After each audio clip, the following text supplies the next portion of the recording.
If you have ever spent 31 years giving everything you had to something bigger than yourself, you already know what it feels like to walk away from it. Not with bitterness. Not with regret.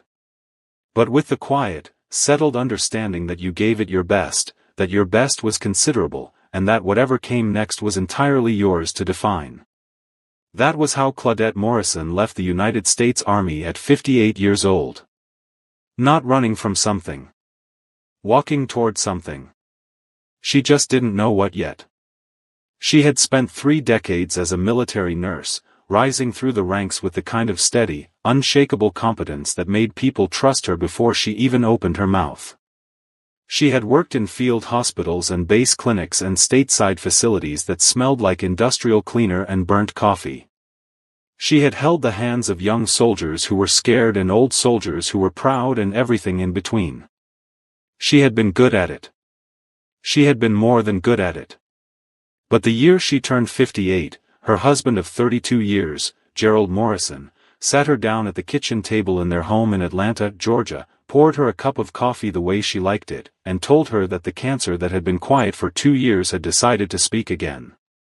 Gerald died 14 months later. He died at home, the way he wanted, in the bedroom they had shared since 1991, with Claudette holding his hand and the ceiling fan going because he always ran warm and she had never once complained about it. She buried him on a Thursday in October when the Georgia trees were just beginning to turn, and she went back to that house afterward and sat in his chair because hers didn't feel right anymore, and she stayed there until the sun went down. For 8 months after that she did what she needed to do. She ate. She slept. She answered phone calls from her sister in Birmingham and her oldest friend Maxine, who drove up from Savannah every few weeks just to sit with her. She went to church on Sundays not always because she felt like it but because Gerald would have wanted her to keep going. She sorted through his things slowly, the way the grief counselor suggested, not all at once, not in a rush, just a little at a time until the house felt like hers again instead of a museum of everything she had lost. And then one morning she was drinking her coffee and reading through her emails and she found one from a veterans healthcare initiative she had signed up for years ago and forgotten about. They were looking for experienced military nurses to volunteer at partner medical facilities abroad. Placements were 2 to 3 years. One of the available postings was at Seoul Military Medical Center in South Korea. Claudette read the email twice. Then she looked out the window at the backyard where Gerald's bird feeder was still hanging from the oak tree even though she hadn't refilled it in months. Then she picked up her phone and called Maxine. South Korea, Maxine said. South Korea, Claudette confirmed. There was a long pause. Girl. I know. You don't speak Korean. I know. You have never been to Asia. I know that too. Another pause. Then Maxine said, Gerald always said you needed to see more of the world. Claudette was quiet for a moment. He did say that. Then go, Maxine said simply. Go and see it. She arrived in Seoul 11 months before everything changed. The city was nothing like she expected and exactly what she needed.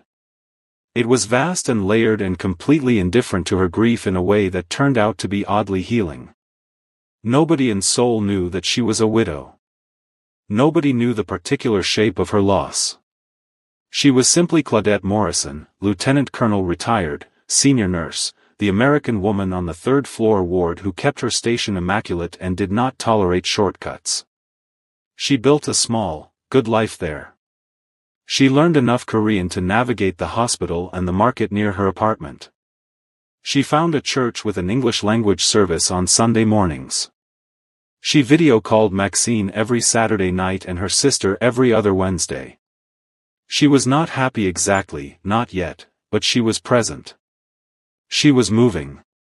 And for the time being that was enough. She was in the middle of changing a dressing on a patient in room 4 on a Tuesday morning in March when her supervisor appeared at the door with an expression Claudette had learned to read very well over 11 months. It was the expression that meant something had arrived at the hospital that was going to make everyone act strangely for the rest of the day. "We have a VIP incoming," her supervisor said, her voice already carrying the particular tension of someone who had received a phone call from someone important. "General Kang Jaiwoo." Claudette finished what she was doing before she responded. "What's the injury?" "Shrapnel wound. Left flank." He was conducting an inspection of a live training exercise when there was an equipment malfunction. He was treated briefly in the field, but the wound needs proper assessment and dressing. He refused to come in initially. "Of course he did," Claudette said. "He is the most senior active general in the South Korean army," her supervisor said, which Claudette understood was her way of saying please be professional and also please do not be yourself too aggressively.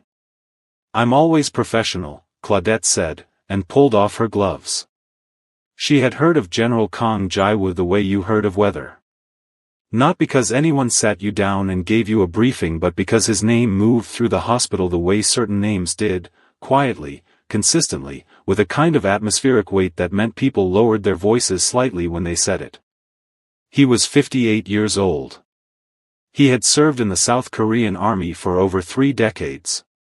He was, by every account she had encountered, brilliant and exacting and almost entirely without warmth, the kind of commanding officer who inspired performance through something closer to reverence than affection. He had been married once, to a woman named Suyeon, who had died of a sudden cardiac event 4 years ago. He had no children. He lived, by all appearances, entirely for his work. Claudette knew all of this the way she knew most things about people she hadn't met yet, as information, not impression. She would form her own impression when she saw him. She walked into the trauma bay and formed it immediately. He was sitting up on the bed when he should have been lying down. He had refused the hospital gown and was still in his uniform shirt, the left side of it darkened with dried blood. He was speaking to his aide in a low, controlled voice that managed to be completely quiet and completely commanding at the same time. His face was the kind of face that had been handsome once and had moved into something more interesting than handsome, all sharp angles and deep lines, the face of a man who had made 1,000 difficult decisions and showed every single one of them without apology. He did not look like a man in pain. He looked like a man who had decided pain was someone else's problem. There were 4 other people in the room. All of them were watching him. None of them were telling him to lie down. Claudette walked in, assessed the situation in approximately 3 seconds, and said, "You need to lie down." The room responded to this the way rooms respond when someone says something that everyone was thinking and nobody expected to actually be said out loud. His aide stopped mid-sentence. One of the junior officers near the door looked at her with an expression that was equal parts alarm and something that might have been relief. Her supervisor, who had followed her in, made a small involuntary sound that Claudette chose not to acknowledge. General Kang Jaiwoo turned his head and looked at her. It was the kind of look that was designed to make people reconsider their choices.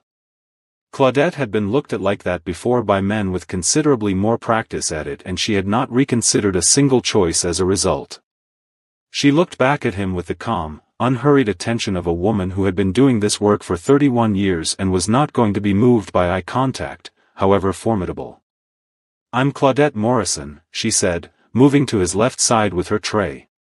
"Senior nurse, 3rd floor ward. I need to properly assess that wound and I need you lying down to do it. You can finish your conversation in a few minutes." He looked at her for another 2 seconds. She didn't fill the silence and she didn't soften the instruction. She simply waited, gloves on, eyes on his injured side with the focused professional attention of someone who had a job to do and intended to do it correctly. He lay down. She heard someone near the door exhale very quietly. She didn't blame them. She worked efficiently and without unnecessary commentary, the way she always worked. The wound was a deep gouge along the left flank, shrapnel entry clean but the surrounding tissue badly bruised and in need of proper cleaning and dressing. She asked him twice to indicate if the pain level shifted. The first time he was silent. The second time he said, in English that was careful and precise, "It has not changed." Good, she said. She was nearly finished when he spoke again. You are American. From Atlanta, Georgia, she said. A brief pause. You were military. She glanced up at him. What gave it away? The way you came into this room, he said. You didn't announce yourself at the door. You assessed, you moved, you gave a direct order and you expected it to be followed. That is not civilian nursing. Claudette smoothed the edge of the dressing and straightened. 31 years United States Army. Retired as lieutenant colonel. She began organizing her tray. You'll need to keep that side clean and dry. No strenuous physical activity for a minimum of 10 days. I'll leave detailed notes for the attending physician. I'd also strongly suggest you stop arguing with medical professionals about whether you need treatment. The wound was deep enough that waiting another few hours could have caused serious complications. She said it the way she said everything, not unkindly, but without softening it into something less than the truth. He was quiet for a moment.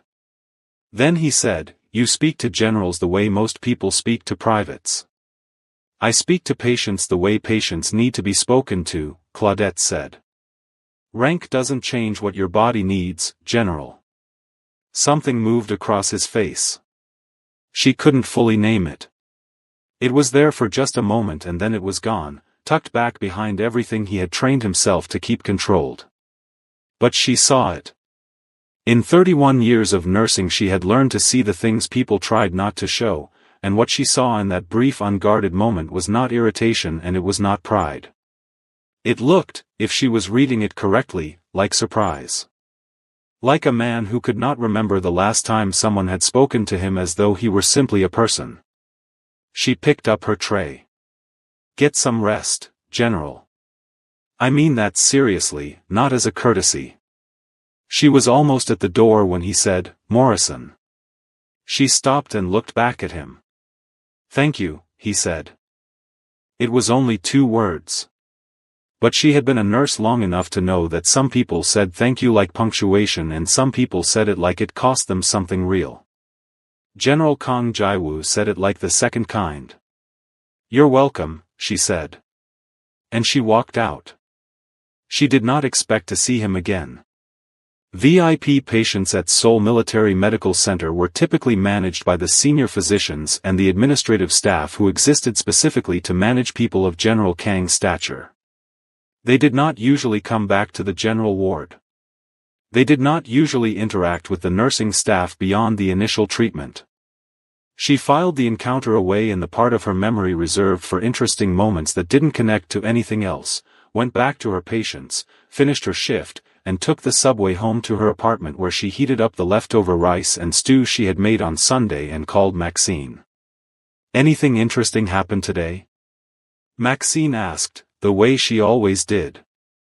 I told a 4-star general to lie down and he actually did it, Claudette said. Maxine was quiet for a second. Then she said, That's my girl.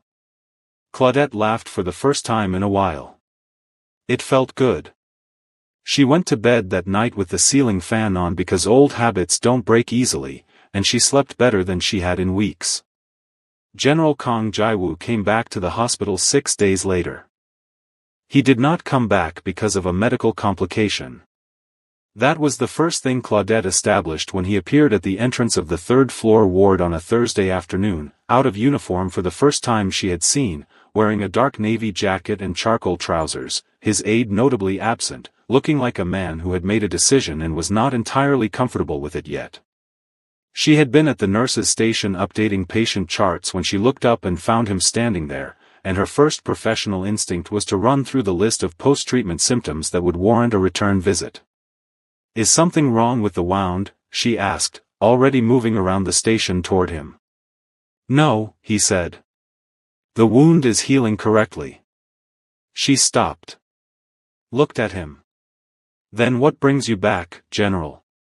He was quiet for a moment in the way she was beginning to recognize as characteristic of him, not hesitation exactly, but the careful measured pause of a man who chose his words the way other people chose their battles. I came to return something, he said, and held out a pen. Claudette looked at it. It was her pen. The one with the Atlanta Braves logo that Maxine had sent her in a care package 6 months ago because Maxine knew she would need something familiar to hold onto in a foreign country. She had not even noticed she left it behind. She took the pen. You came back to a hospital to return a pen. Yes. General Kong, she said, and she said it the way she said everything, directly and without decoration. You could have sent an aide with that. I could have, he agreed. He did not elaborate. He stood there in his dark jacket looking like a man who had not stood somewhere without a clear military purpose in a very long time and was finding the experience instructive. Claudette looked at him for a moment longer than was strictly necessary, and then she made a decision of her own. Have you eaten? She asked. Something shifted almost imperceptibly in his expression. Not since this morning. There's a decent cafeteria on the ground floor, she said. I have a 30-minute break in 10 minutes. You can sit across from me while I eat and you can tell me whether that wound is actually healing the way you claim it is, or whether you've been ignoring my instructions about strenuous activity. The corner of his mouth moved. It was not quite a smile. But it was adjacent to one. You don't trust my assessment of my own condition. I trust a trained medical professional's assessment of your condition, she said pleasantly. You are a general, not a physician. Come back in 10 minutes.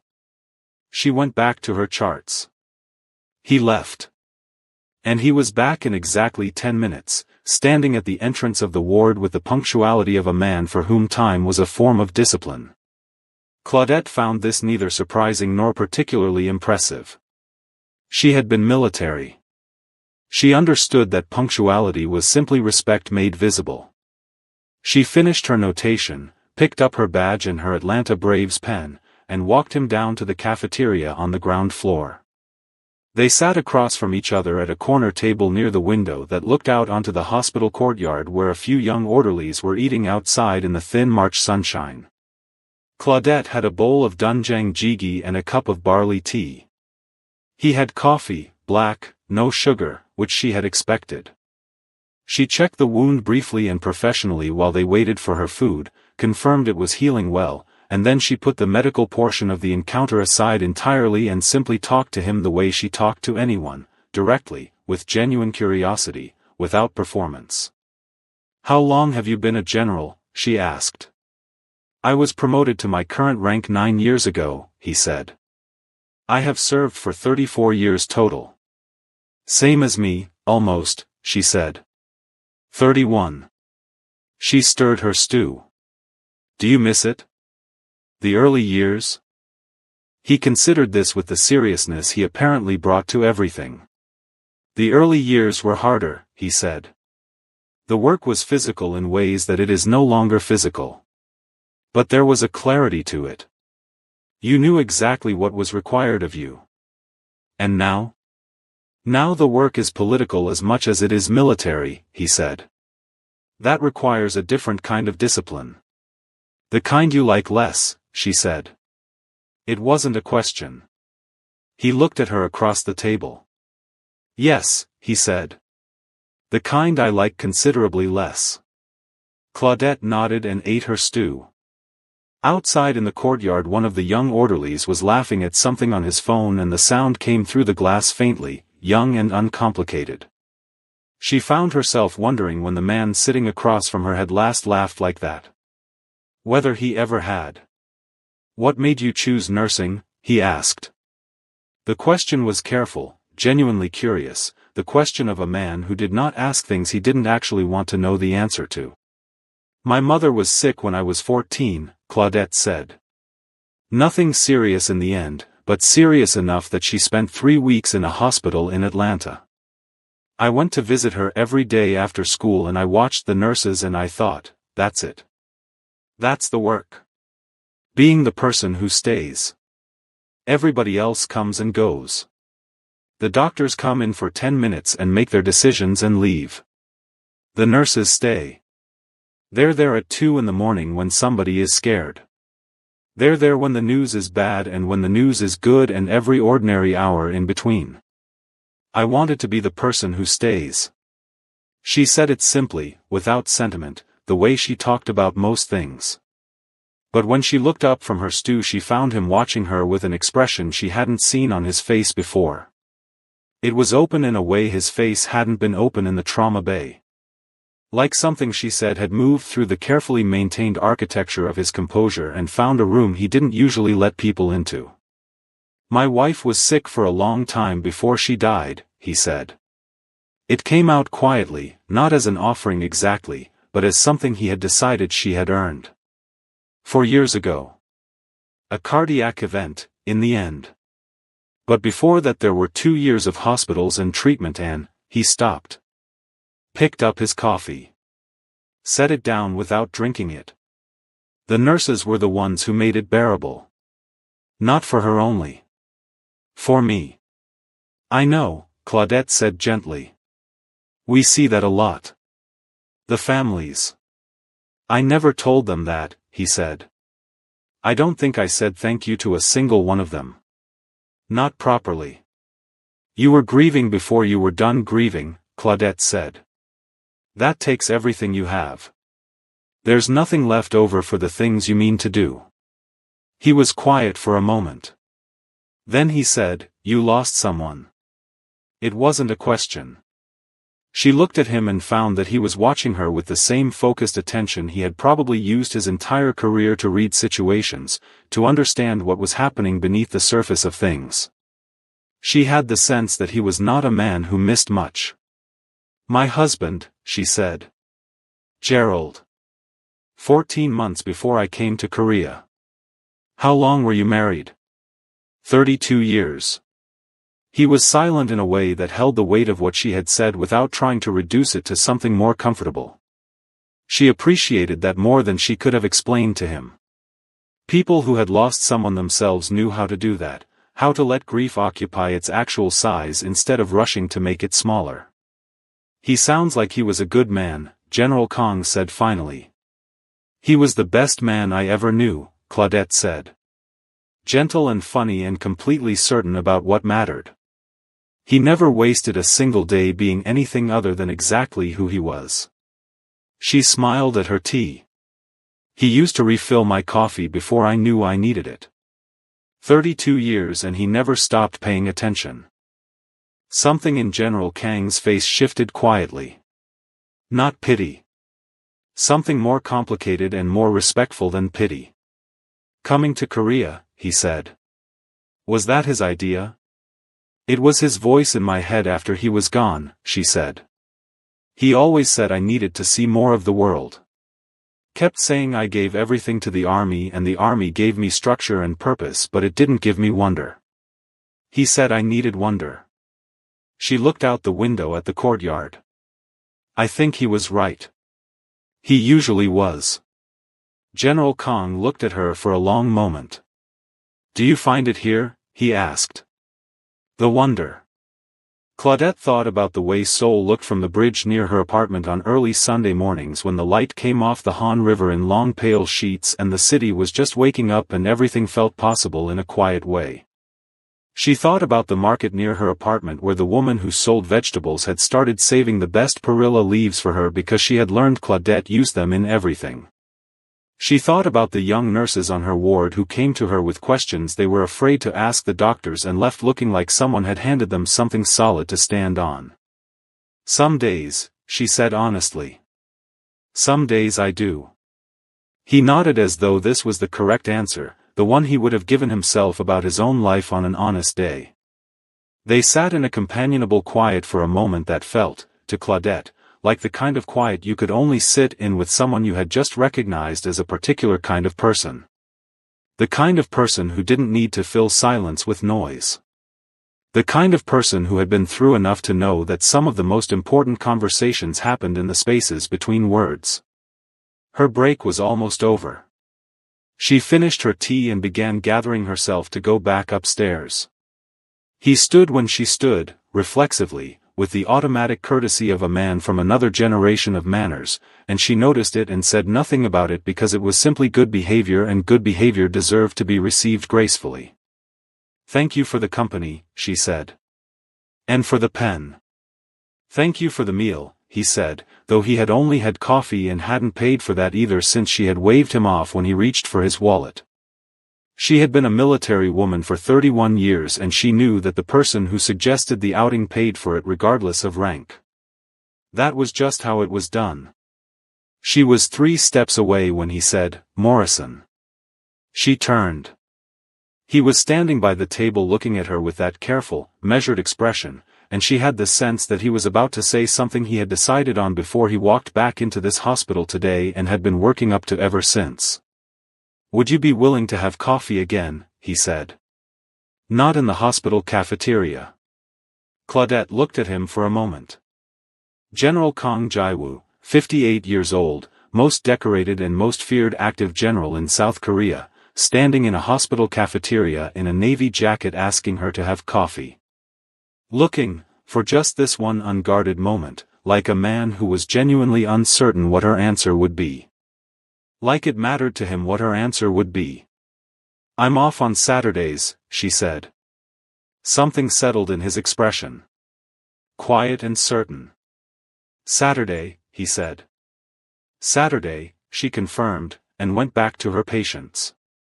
She called Maxine that evening the way she always did, and Maxine listened to the whole story without interrupting, which was unusual for Maxine, and when Claudette was done there was a pause, and then Maxine said, "Gerald sent you a general, baby."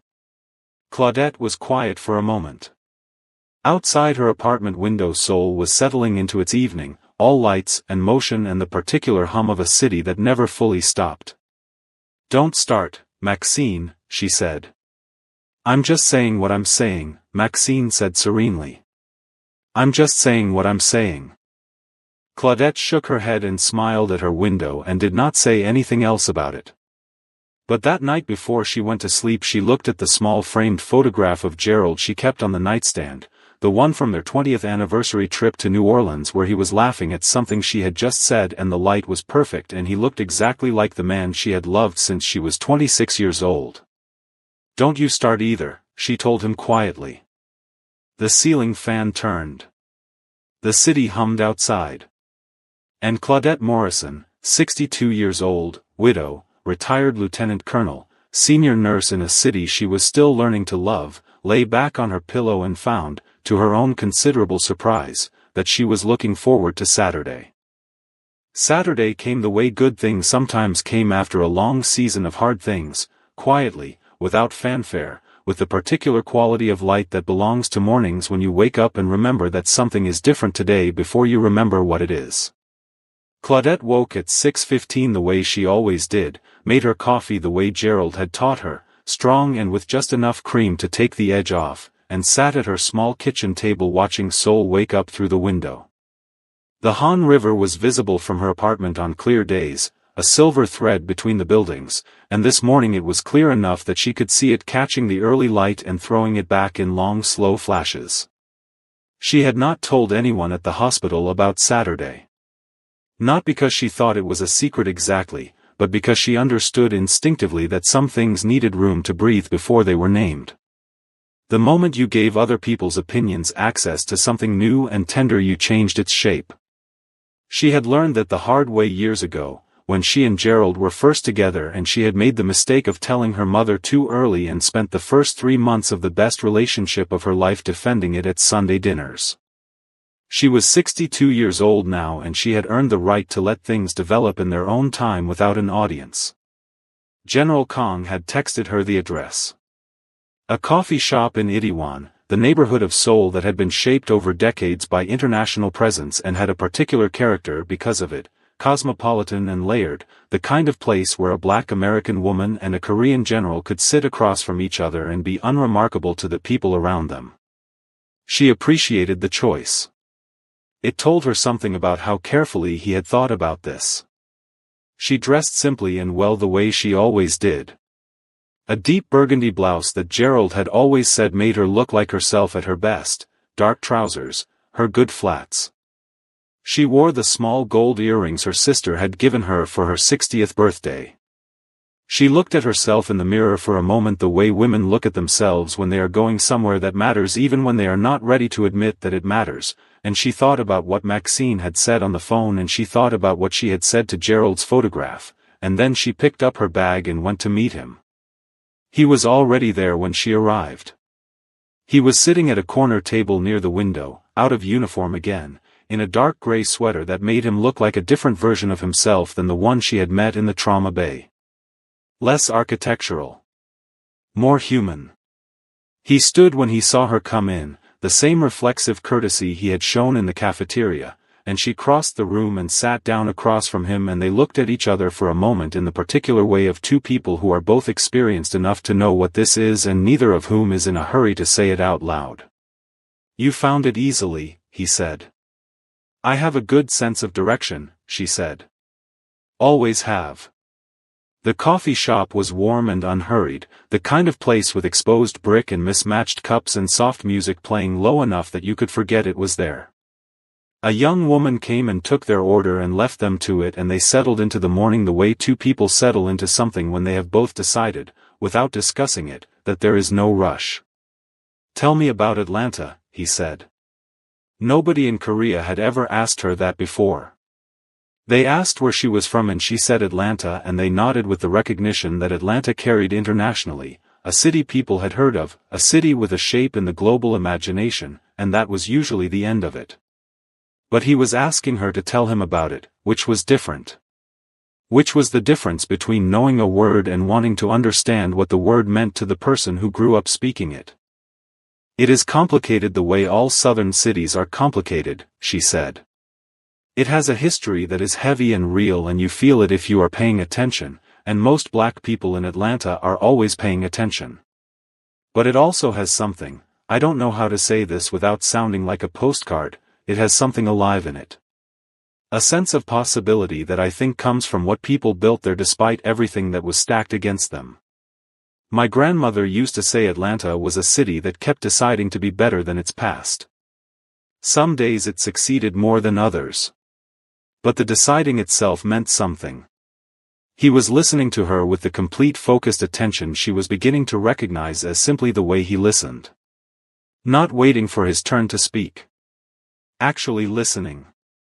"Your family has been there for generations," he said. It was not a question. "My grandmother's grandmother was born in Georgia," she said. "We are Atlanta the way some families are countries. It is in us." "And Gerald," he said. "Was he from Atlanta also?" "Macon," she said. "About 80 miles south. He used to say Atlanta was too fast for him until I slowed it down." She smiled at her cup. He adapted. General Kong turned his coffee cup slowly in his hands. It was a small gesture, almost unconscious, and she noticed it because she had spent 31 years noticing the small physical things people did when they were working through something internally. "What did he do?" he asked. "Gerald. He was a high school history teacher for 27 years, she said. Taught at the same school in southwest Atlanta. Same classroom for most of it. His students used to come back and visit him years later, adults with their own children, and he remembered every single one of them. Their names, their particular struggles, what they were afraid of when they were 16. She paused. He said teaching was just another way of staying. He liked people who stayed. He sounds like someone who understood what mattered, General Kong said quietly. He did, Claudette said. Better than anyone I have ever known. He had a gift for it. Some people spend their whole lives trying to figure out what is worth holding on to, and Gerald just always knew. He never had to search for it. She looked out the window at Itaewon moving past on a Saturday morning, people with their coffees and their dogs and their unhurried weekend energy. I used to think that was the thing I admired most about him. Now I think it was actually his greatest gift to me. 32 years of watching someone who knew what mattered teaches you something. It gets into you. Even after they're gone. General Kong was quiet for a moment. When he spoke his voice was measured in the way it always was, but there was something underneath the measure that she could hear now, something that hadn't been audible in the trauma bay or even in the hospital cafeteria. Suyin was ill for 2 years before she died, he said. I told you that. What I did not tell you is that during those 2 years I was away more than I was home. There were operations. There were obligations. I told myself she understood. She was a military wife for 30 years and she understood better than anyone what the work required. He stopped. The coffee cup turned once more in his hands. She did understand. That is the hardest part of it. She never once made me feel that I had failed her. But I have spent 4 years since she died wondering whether her generosity in that was a mercy to me or a cost to her that she simply never let me see. Claudette listened to this without rushing to respond. She let it sit in the space between them at its full weight. This was a thing he had been carrying for 4 years and had not, she suspected, said out loud to very many people, possibly to no one. She knew what it felt like to carry something like that. The guilt that lives not in the things you did wrong but in the things you will never be able to know for certain. Can I tell you something? She said. He looked at her. Yes. In 31 years of nursing I sat with a lot of people at the end, she said. A lot of families. And the people who were most at peace were not the ones who had never been away or never made hard choices or always gotten the balance exactly right. The ones who were most at peace were the ones who had been loved well enough that the person they were losing could see their whole life and say yes, that was a good life, that was a life I chose and would choose again. She met his eyes steadily. The fact that Suyin never made you feel that you had failed her is not something you need to second guess. That was her telling you the truth. Women who love people the way it sounds like she loved you do not spend their last years performing contentment they don't feel. She was at peace. You were part of why. He looked at her for a long moment. Something in his face moved in a way she had now seen twice before, that brief unguarded opening, but this time it stayed open a little longer. Long enough for her to see clearly what was behind it. It was grief, yes. But it was also something that had been sitting underneath the grief waiting for permission to exist. Something that looked like a man who had been alone inside himself for 4 years and had just heard something that made the alone feel less total. He did not say anything for a moment. Then he said, "How do you do that?" "Do what?" she said. "Say the thing that is true without making it feel like an intrusion." Claudette considered this. "I think it's because I'm not trying to fix it," she said. "I'm just trying to see it correctly. People can feel the difference." He nodded slowly. Outside the coffee shop Itaewon continued its Saturday morning and the music in the background shifted to something low and instrumental and the young woman came by and asked if they needed anything and they both said no without looking away from each other for very long, which was the kind of thing you did not do with someone you had just met, and yet here they both were doing it entirely naturally, as though something between them had quietly decided to skip past the early uncertain stage and establish itself on more solid ground. They stayed in that coffee shop for 2 hours and 40 minutes. Claudette knew because she was a nurse and nurses always knew what time it was. They talked about Korea and Atlanta and the particular loneliness of leading people, which was a loneliness that looked from the outside like power and felt from the inside like a room with no windows. They talked about food, and she told him about her grandmother's Sunday cooking and he told her about his mother's doenjang jjigae and she told him she had been eating doenjang jjigae in the hospital cafeteria for 11 months and he looked at her with the expression of a man who had just discovered that the universe had a sense of humor. They talked about music and books and what they each did on the evenings when they needed to be somewhere quiet inside themselves. He walked early mornings along the Han River. She read, and occasionally she cooked elaborate meals for one, which she had decided was not sad but was in fact an act of self-respect. When they finally stood to leave he walked her to the subway entrance 3 blocks from the coffee shop. The March air was cool and bright and Seoul on a Saturday had a different rhythm than Seoul on a weekday, looser and more human, and they walked those 3 blocks at an unhurried pace that neither of them manufactured. It was simply the pace of people who are not ready for something to be over. At the subway entrance he stopped and turned to her. "Next Saturday," he said. It had the quality of a question wearing the clothes of a statement, which she found entirely characteristic of him. "I'm off next Saturday too," she said. Something moved through his expression that was quieter and deeper than the almost smile she had seen before. It was not a performance of anything. It was simply a man who was genuinely, carefully glad. "I will find somewhere better than a hospital cafeteria," he said. "The cafeteria was fine," she said. "But I won't say no to better." She went down into the subway and he stood at the top of the entrance until she reached the bottom of the stairs, and she did not look back because she was Claudette Morrison and she did not look back, but she knew he was there, and knowing that felt like something she had not felt in a long time. It felt like being seen. She called Maxine from the platform waiting for her train, and Maxine answered on the second ring because Maxine had been waiting for this call since Thursday. "Well?" Maxine said. 2 hours and 40 minutes, Claudette said. Maxine made a sound that was somewhere between a praise break and a victory lap. "Gerald sent you a general, baby. I told you." "Maxine. I told you." "Goodbye, Maxine. Claudette Morrison, you call me back the minute you get home, do you hear me?" She hung up smiling and got on her train and rode it home through the bright Seoul afternoon with her burgundy blouse and her gold earrings, and something new and careful and real beginning to take shape in the place where for 14 months there had been only the particular silence of a life waiting to find out what it was going to become. The Saturdays became a thing.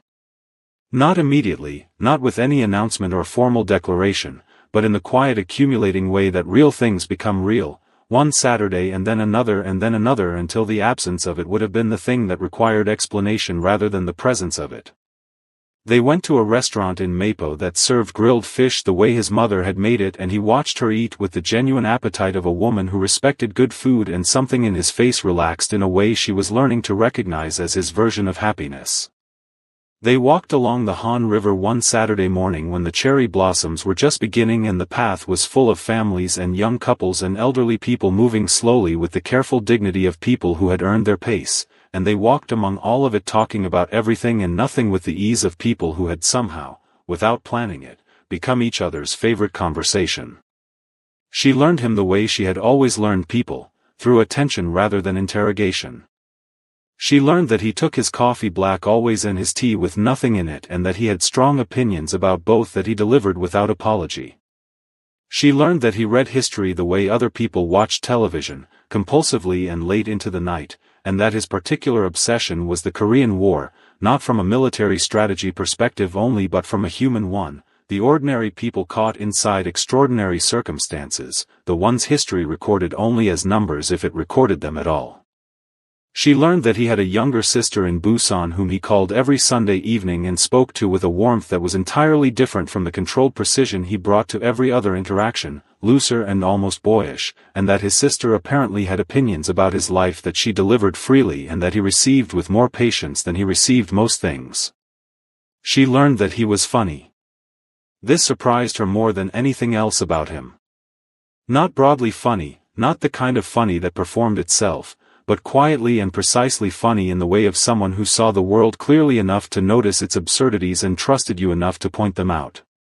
He said things sometimes, small dry observations delivered with a completely straight face, that caught her entirely off guard and made her laugh before she had decided to laugh, the kind of laugh that came from somewhere genuine and unguarded, and every time it happened she saw something in his face that told her that making her laugh was not incidental to him.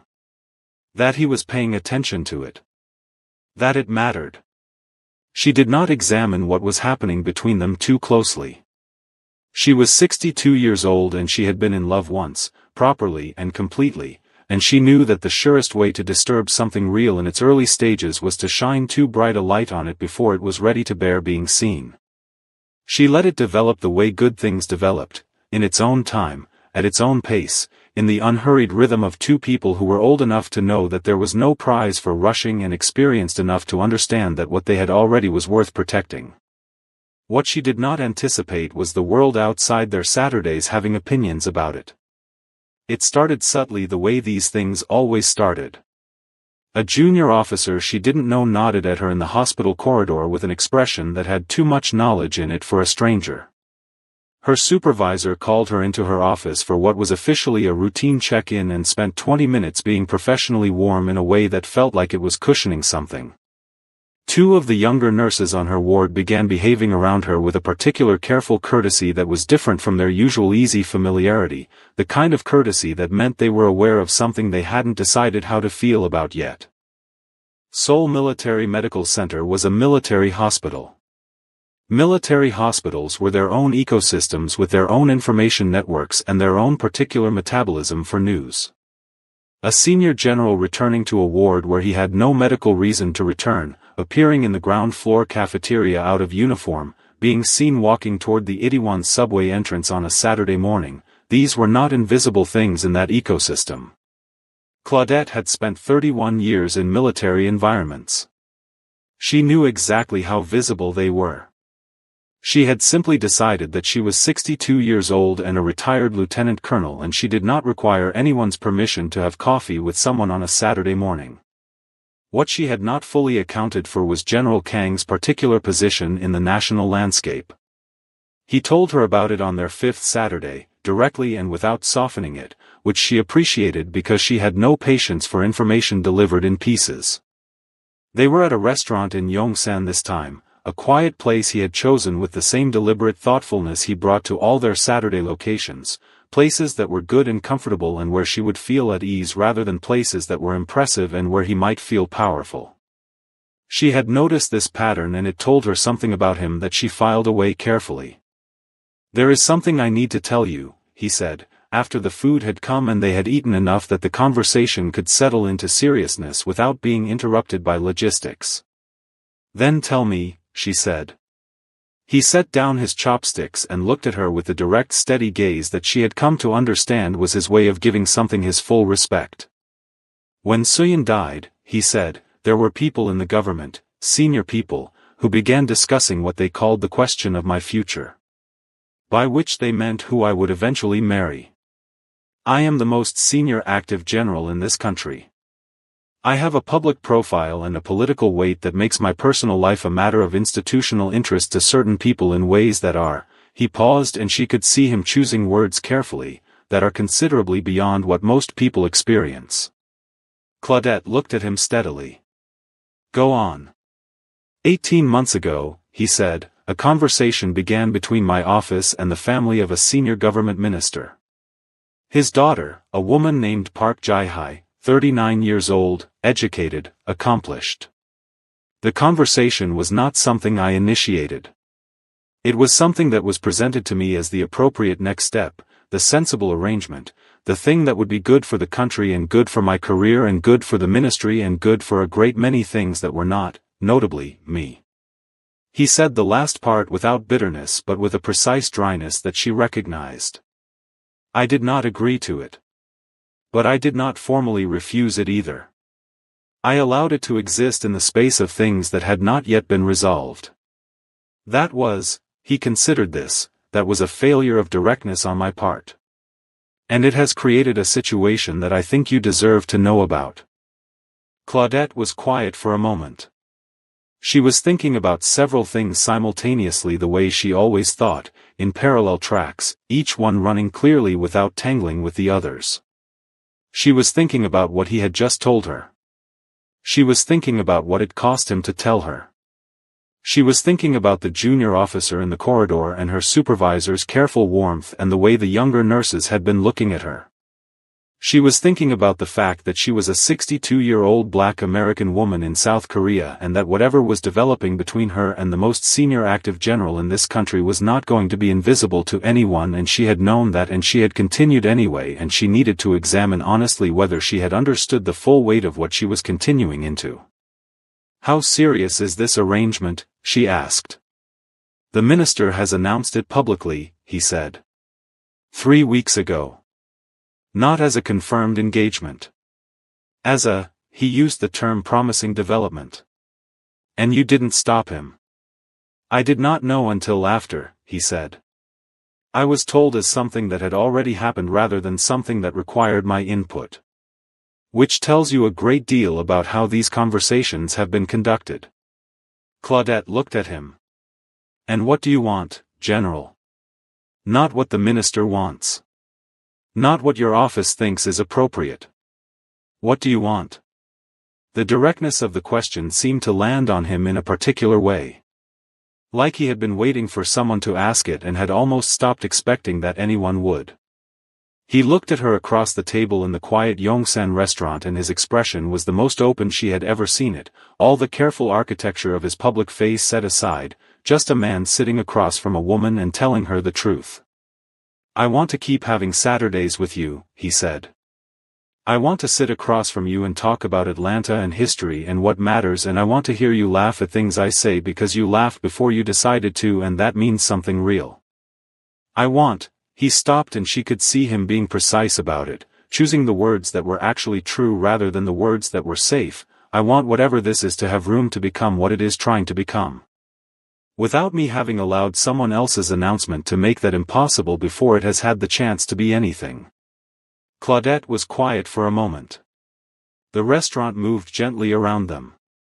Somewhere behind her a couple was having a soft conversation and glasses clinked at the bar, and outside on the Yongsan street the city went about its business entirely indifferent to the two of them sitting across from each other at this particular crossroads. I appreciate you telling me, she said finally. I should have told you sooner, he said. Yes, she agreed, because she was not going to pretend otherwise. You should have. But you're telling me now and that counts for something. She picked up her water glass. What are you going to do about the minister's announcement? I am going to contact his office on Monday, he said, and make clear that the development he described is not one I authorized and is not one I intend to pursue.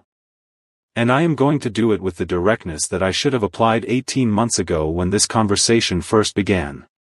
And the minister will be unhappy, General Kong said simply. He will be considerably unhappy.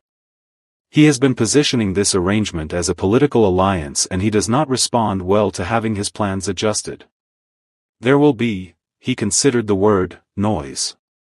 Noise meaning what exactly? Claudette said. Meaning that powerful men who are publicly embarrassed have a tendency to make the source of their embarrassment the subject of their displeasure, he said. And that I am not the only person in this situation who could become that subject.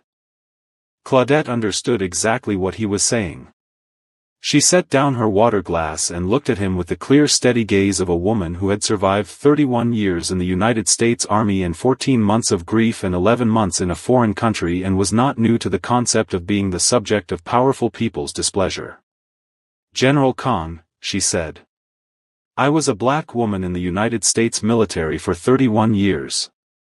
I have been the subject of displeasure from people with considerably more practice at it than a Korean government minister. I am not afraid of noise. He looked at her for a long moment. And then something happened on his face that she had not seen there before, something that went beyond the almost smile and beyond the open grief and beyond even the careful gladness she had seen at the subway entrance. It was something quieter and more certain than all of those things. It was the expression of a man who had been looking at something from a distance for a long time and had just understood clearly for the first time what it actually was. No, he said softly. I don't imagine you are.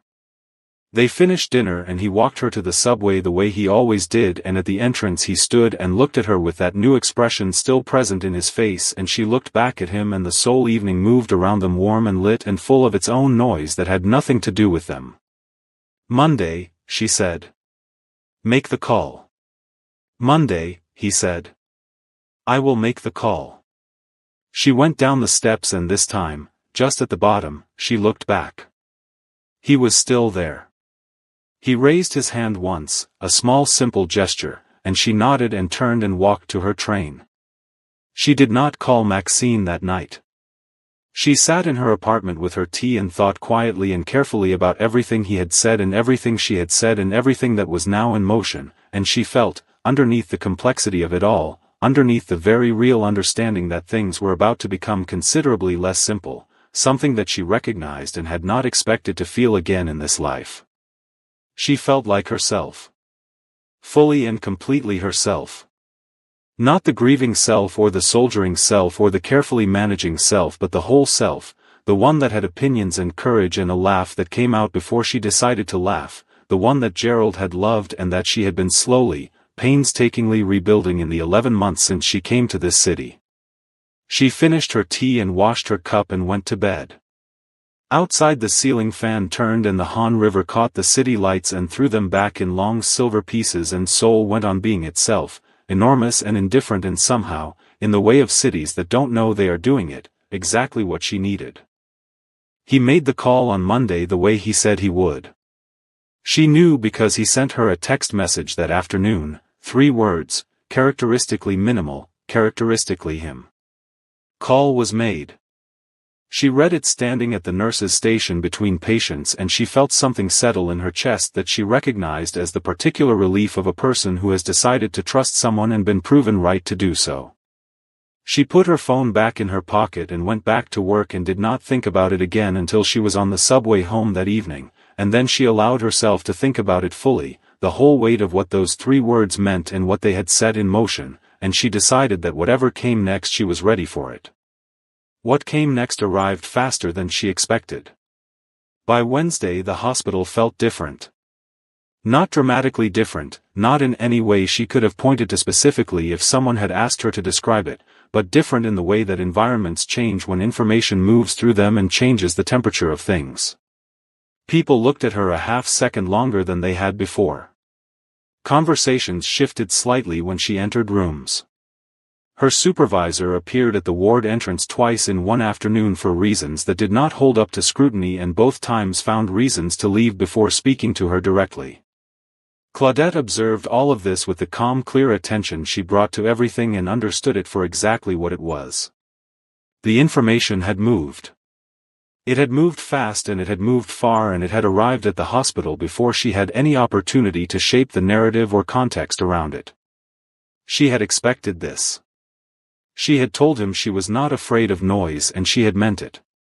But there was a difference between not being afraid of something and being unaffected by it, and she was honest enough with herself to acknowledge the difference. It was one thing to be looked at differently by strangers. It was another thing entirely to walk into a building where you had built something real over 11 months, where you had earned the respect of your colleagues through nothing but the quality of your work and the consistency of your character, and feel that something in that building had shifted in a way you did not choose and could not fully control. She did not change anything about how she moved through the hospital. She arrived at the same time. She did her work with the same precision. She spoke to her patients with the same warmth and her colleagues with the same directness. If people wanted to look at her differently, that was their business. Her business was her patients and her ward and the standard she had maintained for 11 months and was not about to lower because of other people's curiosity about her personal life. On Thursday, one of the younger nurses on her ward, a sweet, serious young woman named Ji Young, who had been coming to Claudette with questions since her 3rd week at the hospital, appeared at the door of the supply room where Claudette was doing inventory with the expression of someone who had been working up to something for a while. "Can I ask you something?" Ji Young said. "You can ask me anything," Claudette said, counting gauze pads without stopping. "Is it true?" Ji Young said. "About you and General Khan?" Claudette counted to the end of the shelf before she answered. Then she turned and looked at Ji Young with the direct, unhurried attention she gave every question that deserved a real answer. "What exactly have you heard?" she said. Ji Young looked at the floor briefly and then back up, which Claudette had learned meant she was deciding between the polite version and the honest version. "That you have been spending time together outside the hospital," she said. "That he came back here for you specifically. That there is a situation with Minister Park's family that is," she searched for the word, "complicated." "All of that is essentially accurate," Claudette said. Ji Young blinked. She had clearly expected either a denial or a deflection, and the straightforward confirmation had caught her off guard. "Oh," she said. "Was there a specific question in there?" Claudette said, not unkindly, "or were you mostly checking whether the information was correct?" Ji-young was quiet for a second, and then something in her face shifted into something more genuine than the careful neutrality she had been wearing. "I think it's," she started and then stopped. "Some of the staff are saying things. Not all of them. But some of them. About whether it is appropriate. About the cultural difference and she hesitated, the age difference between you and Park Jae-hye. Some people are saying that General Kang is being influenced in a way that is unfitting," Claudette said quietly. Ji-young looked at her with something close to pain in her face. "I don't think that," she said quickly. "I want you to know I don't think that. I think you are the most competent and I have learned more from watching you work than from any other nurse I have trained under. I just thought you should know what people are saying." Claudette looked at her for a moment. Ji-young was 26 years old and genuinely kind, and had the instincts of a good nurse underneath the inexperience, which meant she would eventually be an excellent one. She had come to this supply room not out of gossip but out of loyalty, which was worth something real. "Thank you for telling me," Claudette said. "Genuinely. I would rather know than not know." She turned back to her inventory. "The people who are saying those things are entitled to their opinions. I have been in situations where my presence made certain people uncomfortable my entire career. I learned a long time ago that the answer to that is not to make myself smaller. The answer is to be so unambiguously excellent at what you do that your presence becomes impossible to argue with on any legitimate grounds." She made a note on her clipboard. "The illegitimate grounds are someone else's problem to carry. Not mine." Ji-young was quiet for a moment. Then she said, softly, "I hope it works out. Whatever is happening. I hope it works out for you." Claudette glanced at her and allowed herself a brief smile. "Finish your rounds," she said.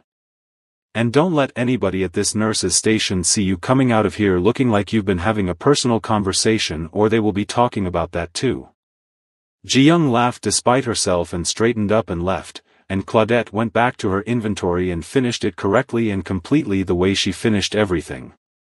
General Kang called her that evening. He called rather than texted, which was different from his usual pattern, and told her before he said a word that what he had to say required more than 3 words. "You have heard," he said when she picked up. "The hospital has heard," she said. "Which means yes, I have heard." A pause. "I want to tell you what happened on Monday so that you have the full picture." His voice was measured, but she could hear something underneath the measure that was less controlled than his usual register. Not distress exactly. Something more like anger that had been carefully contained but had not been fully resolved. "I contacted the minister's chief of staff Monday afternoon. I made clear that I had not authorized the announcement, that I was not pursuing the arrangement, and that any further public statements connecting my name to Minister Park's family should cease immediately. The chief of staff thanked me for my communication and said he would pass it along." "But," Claudette said. "But by Tuesday morning there was a piece in one of the major online news platforms," he said. "It did not come from my office. It described the situation between myself and the minister's family as ongoing and suggested that outside interference had created complications. It did not name you directly. But it did not need to. The description was specific enough." Claudette sat back in her chair. Outside her window Seoul was doing its evening and the Han River was dark and lit in pieces, and she thought about what he had just said and what it meant and what it was going to continue to mean in the days ahead. "Outside interference," she said. "Yes. That is what they are calling it." "That is what they are calling it," he said. "I want you to know that I consider that framing to be both inaccurate and deliberately offensive, and I have communicated as much through the appropriate channels. I also want you to know that I am not going to allow it to stand without a direct response. What kind of direct response? She said. I am arranging a meeting with the minister himself, he said. Not his chief of staff. Him. This week. And I am going to make clear to him personally, in terms that leave no room for further creative interpretation, that the arrangement he announced is not one I intend to enter into and that the characterization of my personal decisions as the result of outside interference is one I find deeply objectionable. Claudette was quiet for a moment. She was thinking about what this would cost him. Not personally, she had the sense that General Kang Jaiwu had made peace long ago with the cost of directness. But professionally and politically, in the particular ecosystem of powerful men where relationships and alliances ran beneath the surface of everything and offending the wrong person had consequences that lasted years. Kang, she said. It was the first time she had used just his name without the title and she felt him register it in the brief pause before he responded. Yes, he said. Are you certain? She said. I am asking you seriously and I need a serious answer. Not the answer of a man who is angry right now. The answer of a man who has thought clearly about what comes after the meeting with the minister. Because I need to know that you have thought about it. All of it. There was a pause. A real one, not a performative one, the pause of a man actually thinking rather than a man preparing to reassure her. She appreciated it. It was exactly the kind of pause she had needed him to take. I have thought about it, he said. I have thought about very little else since Monday. And I want to tell you what I have concluded, if you are willing to hear it. I'm listening, she said. I have spent 34 years making decisions in service of things larger than myself, he said. My country. My institution. The structures and relationships that keep those things functioning. I do not regret that. I would make most of those decisions again. But somewhere in 34 years of deciding for everything else I lost the practice of deciding for myself. And when Suyin died and the minister began his conversation and I did not stop it, I told myself that was because I was being practical and responsible and considerate of things beyond my personal preference. He stopped. When he continued his voice was quieter but not less certain. I have understood in the last several weeks that it was not any of those things. It was because I had forgotten, or perhaps allowed myself to forget, that I was allowed to want something for myself. That wanting something for myself was not a failure of duty but a basic human right that I had quietly signed away without noticing. Claudette was quiet on her end of the phone. The ceiling fan turned. Gerald's photograph sat on the nightstand and the Han River moved in the dark outside her window. And what is it that you want? She said softly. You know what I want, he said. Simply and directly, the way he said everything that was true. I have told you what I want. I want the Saturdays and the conversations and the sound of you laughing before you decide to and everything that comes after all of that if we are lucky enough for there to be an after. I want to find out what this becomes. And I am not willing to let a minister's political ambitions be the reason I don't. Claudette sat with that for a moment. All of it. The whole weight and the whole warmth of it. She thought about Gerald in his chair telling her she needed wonder and she thought about Maxine saying Gerald sent you a general baby and she thought about herself at the subway entrance not looking back but knowing he was there and knowing that knowing mattered. Then go to the meeting, she said. Say what needs to be said. And Kang. Yes. Say it the way you just said that to me, she said. Exactly that clearly. Don't let them make you diplomatic about something that doesn't deserve diplomacy. A pause. And then that quiet, yes, that she was beginning to understand was his way of receiving something fully. Not just hearing it. Taking it in. Good night, General, she said. Good night, Claudette, he said. And the way he said her name, carefully and completely, like a word he intended to keep using for a long time, settled something in her that she carried to bed that night and woke up with still present the next morning, steady and warm and entirely real. The meeting with Minister Park happened on Friday. Claudette knew because General Kong had told her it was scheduled and because by Friday afternoon the hospital had the particular charged quality of a place where people were waiting for news they already half knew was coming. She moved through her shift with her usual steadiness, did her work, spoke to her patients, answered Ji Young's question about a medication dosage with the same care she always brought to Ji Young's questions, and went home on the subway at the end of her shift without checking her phone more than twice, which she considered a reasonable performance of self-discipline given the circumstances. He called at 8:30 that evening. "How did it go?" she said, without preamble, because they were past the stage of preamble with each other. "It went," he said, "as expected." Meaning the minister is not accustomed to having his arrangements declined in person by the person he made the arrangements about, General Kong said. He expressed his position at some length. I expressed mine considerably more briefly. There was no ambiguity in either direction by the end of the conversation. "And Park Ji-hai," Claudette said. "The daughter. Does she know?" There was a brief pause that told her he had not expected that question, which told her in turn that it had not been a central part of his thinking, which was understandable and also something worth addressing. "Her father spoke on her behalf throughout," he said carefully. "That is not the same thing as her knowing," Claudette said. "That is a young woman whose name has been attached to an arrangement that is now publicly being undone. Whatever her father's ambitions were, she is a person in the middle of this, and I want to make sure you have thought about that." Another pause. Longer this time. "You are right," he said. "I have been thinking about this primarily in terms of the minister and his political maneuvering. I have not thought about it sufficiently from her perspective." "I'm not asking you to fix it," Claudette said. "I'm asking you to be aware of it.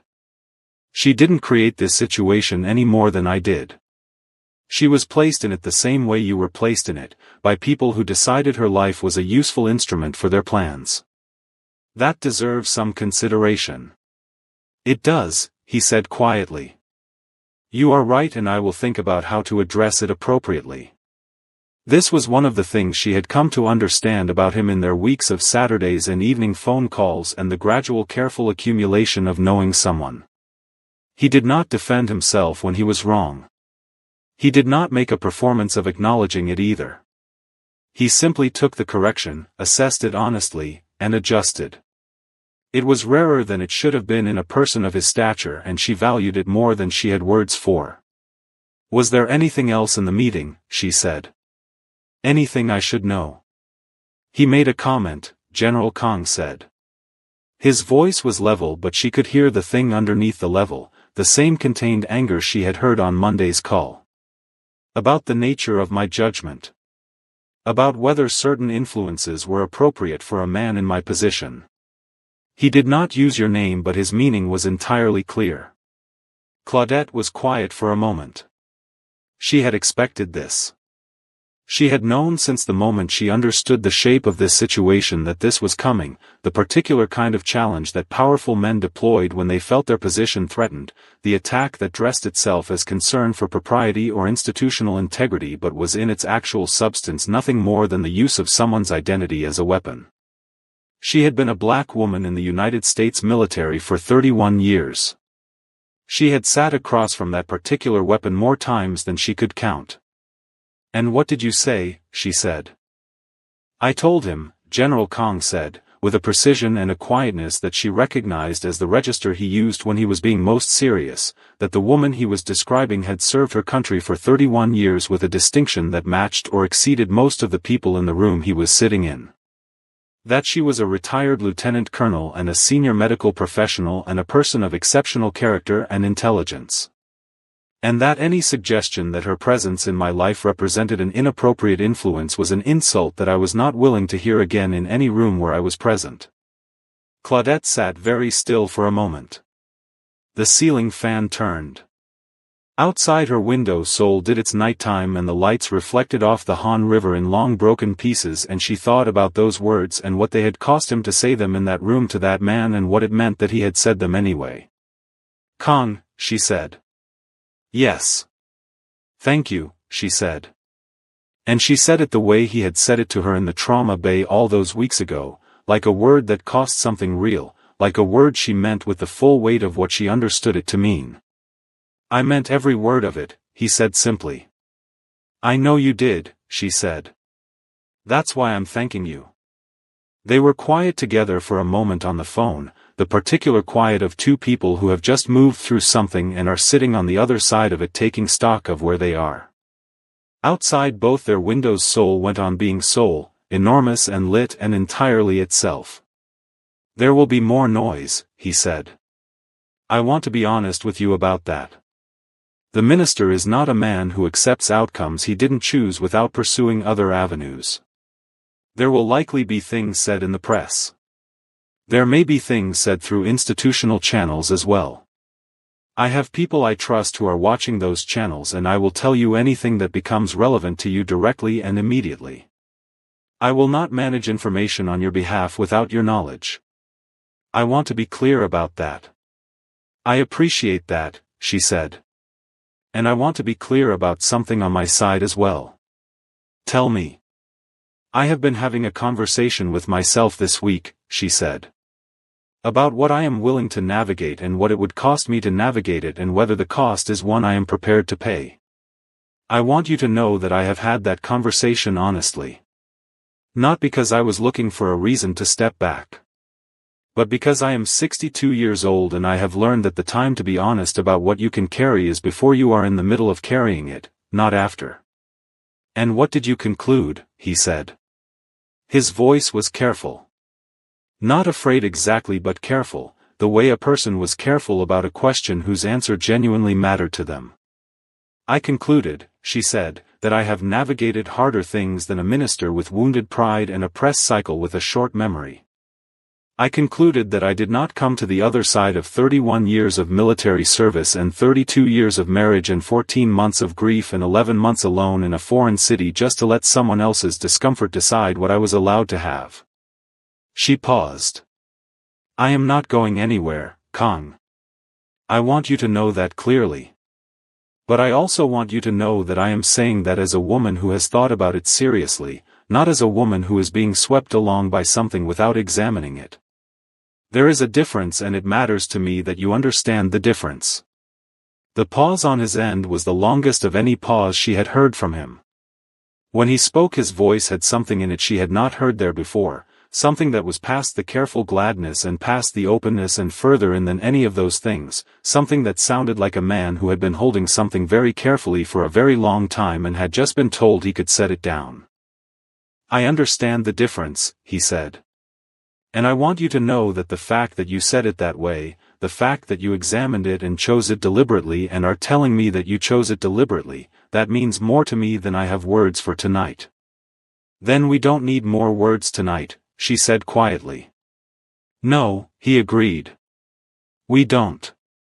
They said goodnight and she put down the phone and sat in her apartment with the city outside her window and the ceiling fan overhead and Gerald's photograph on the nightstand, and she felt something that she thought she would try to describe to Maxine on Saturday but was not entirely sure she had language for yet. It was not happiness exactly, though happiness was part of it. It was not certainty exactly, though something had settled in a way that felt close to certain. It was something more like fullness. Like the particular sensation of a life that has found its right shape again after a long period of being a size that didn't quite fit. She went to bed and slept without the ceiling fan for the first time since Gerald died, and she woke up in the morning and noticed that she had and sat with that for a moment before she got up to make her coffee. Saturday came and they walked along the Han River path the way they had walked it before, in the late morning when the light was good and the path was full of the pleasant unhurried energy of people spending a weekend day correctly. She told him about Gerald's bird feeder and how she still hadn't refilled it and how her sister had offered to go over and take it down and she had said no, leave it, and she wasn't entirely sure why she had said that, but she had.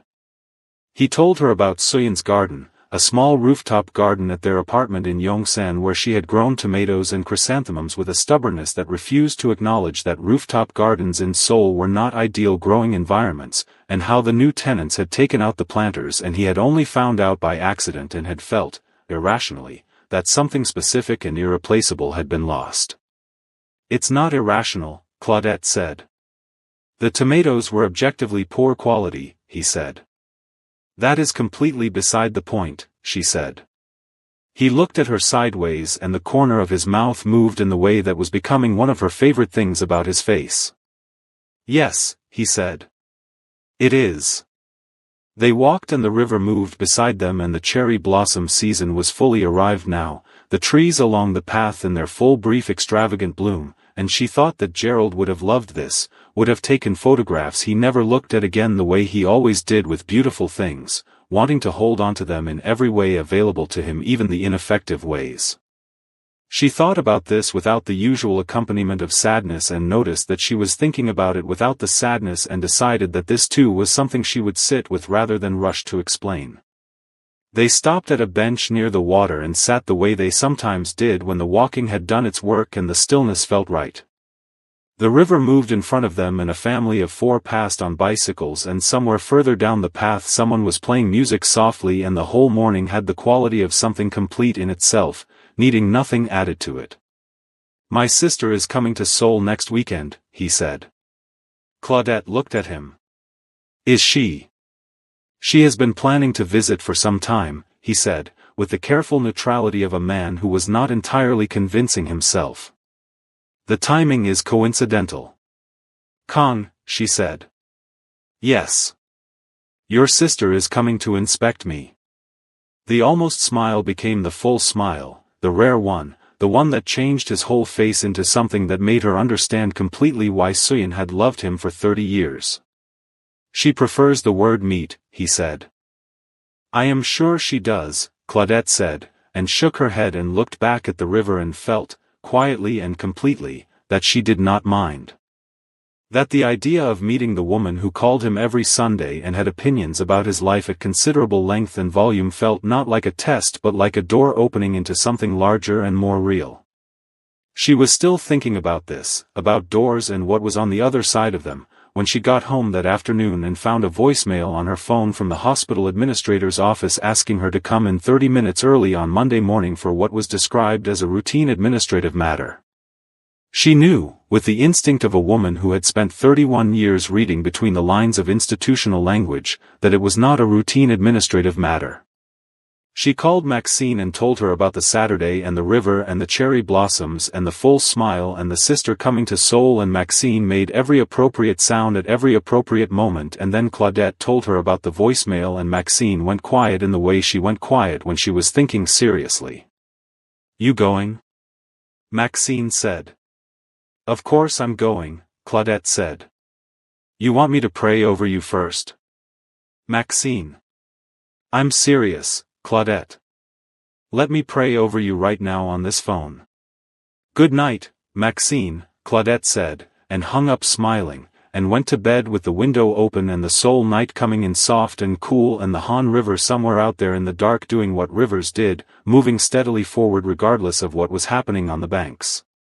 Monday morning she arrived 30 minutes early the way she was asked and sat in the administrator's waiting room with her back straight and her hands folded and her face arranged in the expression of a woman who was not remotely concerned, which was partly performance and partly genuinely true. The administrator, a careful precise man named Director Yoon who had always been professionally courteous to her, came out personally to bring her in rather than sending his assistant, which told her the conversation was going to be more significant than the voicemail suggested. He told her, with the diplomatic phrasing of a man who was uncomfortable with what he was saying but had decided to say it anyway, that the hospital had received communications from the Ministry of Defense expressing concern about the potential for certain personal associations among hospital staff to create institutional complications. He said the hospital valued her service and her professionalism enormously. He said this was not a formal action of any kind. He said he wanted her to be aware that the hospital was in a delicate position given its relationships with military institutional partners. He said he hoped she understood the sensitivity of the situation. Claudette listened to all of it without interrupting. When he was finished she was quiet for a moment and then she said, Director Yoon, are you asking me to end a personal relationship? He looked deeply uncomfortable. I am simply making you aware of certain institutional pressures, he said. I understand, she said. and I want to make you aware of something in return. I have served this hospital for 11 months with a standard of care and professional conduct that I am prepared to put against any benchmark you choose to apply. My personal life has not affected my work in any way, and it will not. If the Ministry of Defense has concerns about the personal lives of hospital staff, I would suggest that is a conversation for the Ministry of Defense to have with its own legal counsel about the limits of institutional authority over private individuals. She stood up. Is there anything else, Director? He looked at her for a moment with an expression that she thought, underneath all the discomfort, contained something that might have been admiration. No, he said quietly. That will be all, Nurse Morrison. She walked back to her ward and started her shift and did her work and did not allow any of it to show on her face for a single moment of the entire day. She texted Kong that evening. 4 words. The ministry called the hospital. His response came in under a minute. I am handling it. I am sorry. She typed back. Don't be sorry. Be effective. 3 dots appeared. Then, I will be both. She put her phone down and heated up her dinner and ate it at her kitchen table, looking out at Seoul in the early evening, and thought about what was coming and felt, underneath all the complexity and the noise and the institutional pressure and the minister's wounded pride and everything else that was now in motion, entirely and completely clear about where she stood. She was still sitting at her table with her tea when her phone rang. Unknown number. Seoul area code. She almost didn't answer it. Something made her pick up. Is this Claudette Morrison? The voice was young. Female. Korean accented English, careful and precise. Who is this? Claudette said. A pause. My name is Park Jae-hi, the voice said. Claudette went very still. I know this is unexpected, Park Jae-hi said. I know you have no reason to speak to me. But I need to ask you for 30 minutes of your time, in person, as soon as possible. Another pause, and then, quietly and with a weight that Claudette felt land somewhere in the center of her chest, there are things about Kang Jae-woo that you don't know, Ms. Morrison. Things that his enemies are planning to use. Things that could put you in serious danger. Please. I need to talk to you. The Seoul night pressed against the window. The Han River moved in the dark. And Claudette Morrison sat at her kitchen table holding her phone with both hands and felt, for the first time since this all began, something that was not quite fear but was close enough to it to deserve her full attention. And that, beloved, is where we leave her tonight. Claudette. Steady. Clear-eyed. And now facing something she did not see coming. Who is Park Jae-hi really, and what does she know about Kang Jae-woo that his enemies are already planning to use? What kind of danger is Claudette walking into, and will she walk into it anyway, because we already know what kind of woman she is? Part 2 is coming, and we promise you, it will be worth the wait. If you are not subscribed to Afro-Korean Love Tales yet, now is the time. Hit that subscribe button and turn on your notifications so you do not miss the moment Part 2 drops. And while you are waiting, tell us in the comments, do you trust Park Jae-hi? Is she a warning or a trap? I want to know what you think. Drop it below. We read every single one.